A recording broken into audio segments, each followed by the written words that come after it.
दोस्तों, अगर आप एक छात्र छात्रा हैं या कोई ऐसे आम आदमी हैं जो पढ़े लिखे हैं, 12वीं पास हैं, तो आपके लिए एक अच्छी खबर है। सरकार ने आपके लिए एक नए नियम के तहत नई सुविधा दे दी है, आपको नई छूट दे दी है। देख सकते हैं बड़ी खबर, आप 12वीं पास भी बिना लाइसेंस के भी कर सकते हैं मेडिकल बिजनेस। केंद्रीय स्वास्थ्य मंत्रालय ने नियमों में संशोधन यानी कि बदलाव किया है और इसके तहत अब 12वीं पास लोगों को भी इस तरह के और कई अलग अलग धंधे लगाने की अनुमति होगी। यानी कि फार्मासिस्ट की डिग्री के बिना भी बिजनेस शुरू करने का आपके पास मौका है। 12वीं पास व्यक्ति भी अब मेडिकल इक्विपमेंट यानी कि मेडिकल उपकरण वगैरह बेच पाएंगे। दरअसल दोस्तों, केंद्रीय स्वास्थ्य मंत्रालय की ओर से कॉस्मेटिक्स एंड ड्रग्स एक्ट के अंतर्गत मेडिकल डिवाइस के रूल्स में बदलाव किया गया है और इन्हें मेडिकल डिवाइसेस अमेंडमेंट रूल 2022 कहा जा सकता है। इसके तहत खास बात यह है कि अब 12वीं पास कोई भी व्यक्ति मेडिकल के व्यवसाय के क्षेत्र में काम आने वाली डिवाइसों की खरीद और बिक्री कर सकता है, और वो भी बिना किसी लाइसेंस के। सिर्फ और सिर्फ इसके लिए जरूरी है कि आप 12वीं पास हो। जनरली आपको पता होगा दोस्तों कि अभी मेडिकल वगैरह लगाने के लिए हमें फार्मासिस्ट की डिग्री होना जरूरी होती है। मतलब मेडिकल चलाने के लिए जो मेडिकल साइंस की डिग्री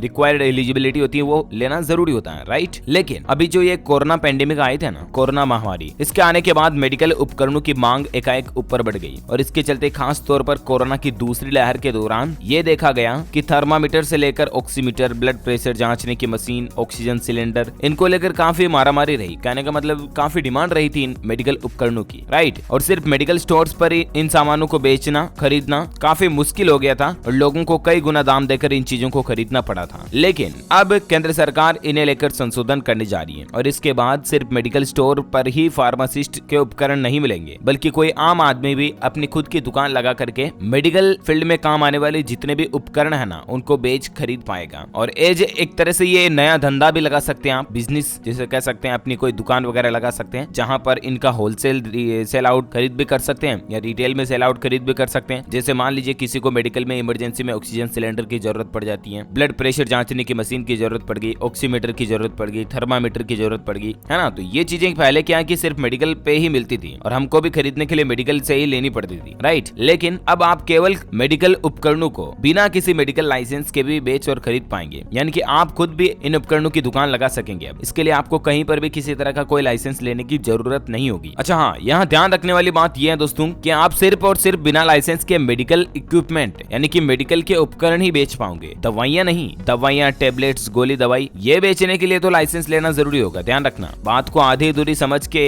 गलती मत कर बैठना। कहने का मतलब अभी भी यही सीन है कि 12वीं पास कोई भी व्यक्ति मेडिकल के उपकरणों का व्यापार कर सकता है। इसके लिए अब फार्मासिस्ट की डिग्री या डिप्लोमा की जरूरत नहीं होगी और न ही लाइसेंस की जरूरत होगी। लेकिन अगर आपको दवाइयां वगैरह बेचनी है, गोली दवाई, टेबलेट बेचनी है, तो आपको फार्मासिस्ट की डिग्री की जरूरत पड़ेगी, राइट। सरकार के इस फैसले के बाद हिंदुस्तान लीवर के एमडी और association of Indian medical device industry के फोरम कोऑर्डिनेटर, जिनका नाम है राजीव नाथ, वो कहते हैं कि सरकार की तरफ से एक बहुत ही अच्छा फैसला है। पहली बात तो ये कि मेडिकल उपकरणों की रीसेल करने वाले सभी विक्रेता अब ड्रग्स एक्ट के अंतर्गत आएंगे, और दूसरी बात यह कि इस व्यवसाय की शुरुआत के लिए तय किए गए रजिस्ट्रेशन के लिए भी बहुत कम शर्तों को रखा गया। तो इससे ज्यादातर लोग बाग अब इन उपकरणों के कारोबार के लिए प्रेरित होंगे और इन उपकरणों को बेचना खरीदना शुरू करेंगे। कौन कौन से उपकरण इसमें आप बेच खरीद सकते हैं, तो इनकी लिस्ट भी आप देख सकते हैं। मेडिकल का चश्मा, व्हील चेयर, व्यक्तिगत वजन मशीन, वयस्क diaper, oximeter, thermometer, mask, sanitizer और भी बहुत सारे मेडिकल की ऐसी चीजें होती है ना जो दवाइयां या गोलियों की कैटेगरी में नहीं आती, वो सब आप बेच सकते हैं जो मेडिकल इक्विपमेंट की श्रेणी में आती है। अंडरस्टैंडिंग। तो उम्मीद है सरकार की तरफ से ये न्यू रूल्स एंड रेगुलेशंस का अपडेट आपको जरूर जानने मिला होगा। आपके मन में अब भी इससे संबंधित कोई सवाल जवाब है तो मुझे नीचे कमेंट करके पूछेगा, मैं रिप्लाई करने की जरूर कोशिश करूंगा। वीडियो को लाइक और शेयर भी करना और आप हमारे चैनल DLS न्यूज को सब्सक्राइब करके बेल आइकन भी जरूर दबा देना ताकि आपको रोजाना के ताजा अपडेट्स और काम की खबरें तुरंत आपके मोबाइल पर मिलती रहेगी। Thank you, take care, good bye, जय हिंद, जय भारत, वंदे मातरम।